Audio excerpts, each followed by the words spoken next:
نحمده ونصلي على رسوله الكريم اما بعد فاعوذ باللہ من الشیطان الرجیم بسم اللہ الرحمن الرحیم۔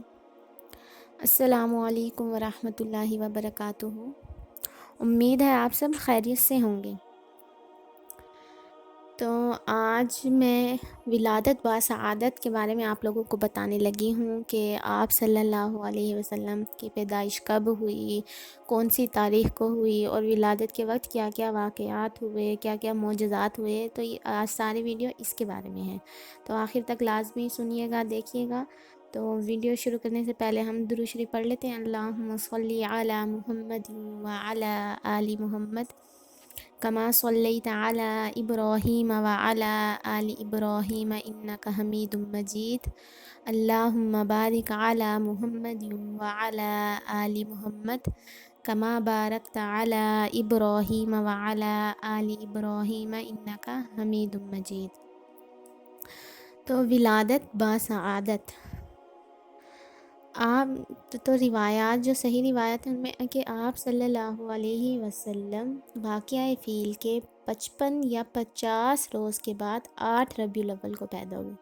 اب واقعہ فیل کیا ہے، اس کی تفصیل انشاءاللہ پھر کسی ویڈیو میں آپ کو بیان کروں گی۔ یہاں پر مختصر بتا دیتی ہوں کہ آپ کی پیدائش سے پہلے کچھ لوگوں نے مکہ مکرمہ پر خانہ کعبہ پر حملہ کیا تھا، تو وہ ساتھ جو ہے اپنے ہاتھی لے کر آئے تھے، فیل ہاتھی کو کہتے ہیں۔ تو یہ واقعہ ایک رونما ہوا تھا، تو اس واقعے کے 50 یا 55 روز کے بعد 8 ربیع الاول کو آپ صلی اللہ علیہ وسلم پیدا ہوئے۔ اب جو یہ ہمارے لوگوں میں مشہور ہے نا کہ آپ صلی اللہ علیہ وسلم 12 ربیع الاول کو پیدا ہوئے تھے، تو یہ روایت ضعیف ہے۔ مطلب جمہور محدثین اور علماء کے نزدیک صحیح قول یہ ہے کہ آپ صلی اللہ علیہ وسلم 8 ربیع الاول کو پیر کے دن صبح کے وقت حضرت ابو طالب جو آپ کے چچا تھے ان کے مکان میں پیدا ہوئے، اور یہی قول صحیح ہے۔ اچھا، حضرت عثمان بن ابی العاص رضی اللہ تعالیٰ عنہ کی والدہ فرماتی ہیں کہ وہ پیدائش کے وقت حضرت آمنہ کے ساتھ تھیں۔ تو وہ کہتی ہیں کہ جب آپ صلی اللہ علیہ وسلم کی پیدائش کا وقت آیا تو پورا جو گھر تھا وہ نور سے بھر گیا، اور آسمان کے ستارے ان کی طرف جھکے آتے ہیں، یہاں تک کہ ان کو یہ گمان ہوتا ہے کہ یہ ستارے ان پر آ گریں گے۔ وہ یہ بات خود بیان کرتی ہیں۔ اسی طریقے سے اور روایات میں آتا ہے کہ آپ صلی اللہ علیہ وسلم نہایت نظیف اور پاک صاف تھے، جب پیدا ہوئے نہایت نظیف تھے، پاک صاف تھے، جس میں اطہر پر کسی قسم کی کوئی گندگی، کوئی علائش نہ تھی۔ سبحان اللہ، یہ بھی آپ صلی اللہ علیہ وسلم کا معجزہ ہے، ورنہ ہوتا تو ایسا ہے جب کوئی پیدا ہوتا ہے، بچہ پیدا ہوتا ہے تو اس کے جسم سے خون وغیرہ تھوڑی سی گندگی لگی ہوئی ہوتی ہے، لیکن یہ آپ صلی اللہ علیہ وسلم کا معجزہ تھا۔ جب آپ صلی اللہ علیہ وسلم پیدا ہوئے تو جسم میں اطہر تھا وہ بالکل پاک صاف تھا۔ سبحان اللہ۔ اب عقیقہ اور تسمیہ یعنی کہ آپ صلی اللہ علیہ وسلم کا نام جو ہے محمد کیسے رکھا گیا، تو پیدائش کے 7ویں روز آپ صلی اللہ علیہ وسلم کے دادا جو تھے نا حضرت عبد المطلب، انہوں نے آپ کا عقیقہ کیا، اور اسی تقریب میں قریش کے تمام لوگوں کو دعوت دی اور آپ کا نام محمد رکھا۔ تو کچھ لوگوں نے کہا کہ ابو الحارث، آپ کے دادا کی کنیت تھی ابو الحارث، انہوں نے کہا ابو الحارث آپ نے ان کا نام محمد کیوں رکھا ہے، جو کہ آپ کے آباء و اجداد میں کسی کا بھی نام نہیں ہے اور آپ کی قوم میں بھی کسی کا نام نہیں ہے۔ تو انہوں نے وجہ یہ بتائی، میں نے ان کا نام محمد اس لیے رکھا ہے تاکہ اللہ آسمان میں اور اللہ کی مخلوق زمین میں اس کی حمد و ثنا کرے۔ اور اس کے علاوہ آپ صلی اللہ علیہ وسلم کی پیدائش سے پہلے آپ کے دادا نے ایک خواب دیکھا تھا، وہ یہ تھا کہ آپ ان کے دادا کی پشت سے یعنی پیچھے کمر سے ایک زنجیر ظاہر ہوئی کہ جس کی ایک جانب آسمان اور ایک جانب زمین میں اور ایک جانب مشرق میں اور ایک جانب مغرب میں ہے۔ کچھ دیر بعد وہ زنجیر جو تھی وہ درخت بن گئی، جس کے ہر پتے پر ایسا نور تھا کہ جو آفتاب کے نور سے 70 درجہ زائد تھا۔ سبحان اللہ، یعنی کہ سورج کی روشنی سے، سورج کے نور سے 70 درجہ زائد اس ایک درخت کے ہر پتے پر نور تھا۔ مشرق اور مغرب کے لوگ اس کی شاخوں سے لپٹے ہوئے ہیں، قریش سے بھی کچھ لوگ اس کی شاخوں کو پکڑے ہوئے ہیں، اور قریش میں سے کچھ لوگ اس کے کاٹنے کا ارادہ کرتے ہیں۔ یہ لوگ جب اس ارادے سے اس درخت کے قریب آنا چاہتے ہیں تو نہایت حسین اور جمیل لڑکا ان کو ہٹا دیتا ہے۔ جب آپ صلی اللہ علیہ وسلم کے دادا نے یہ خواب تعبیر کرنے والوں کو بتایا تو انہوں نے یہ تعبیر دی کہ تمہاری نسل سے ایک ایسا لڑکا پیدا ہوگا، مشرق سے لے کر مغرب تک لوگ اس کی اتباع کریں گے اور آسمان اور زمین والے اس کی حمد و ثنا کریں گے۔ سبحان اللہ۔ اسی وجہ سے آپ کے دادا نے آپ کا نام محمد رکھا۔ اس کے علاوہ بھی ایک اور روایت یہ بھی ہے کہ آپ صلی اللہ علیہ وسلم کی والدہ ماجدہ کو ایک اور خواب آیا آپ کی پیدائش سے پہلے، اور خواب میں یہ بتلایا گیا کہ تم برگزیدہ خلائق اور سید الامم کی حاملہ ہو، اس کا نام محمد رکھنا، اور ایک روایت میں ہے کہ اس لڑکے کا نام احمد رکھنا۔ تو اس وجہ سے آپ صلی اللہ علیہ وسلم کا محمد نام رکھا گیا، یعنی کہ جس کی تعریف کی جائے، بار بار جس کی تعریف کی جائے۔ اب حسانت اور رضاعت۔ رضاعت کہتے ہیں عرب میں ایک رواج تھا کہ جب بچہ پیدا ہوتا تھا تو کچھ مطلب دودھ پلانے کے لیے کسی کو دے دیا جاتا تھا۔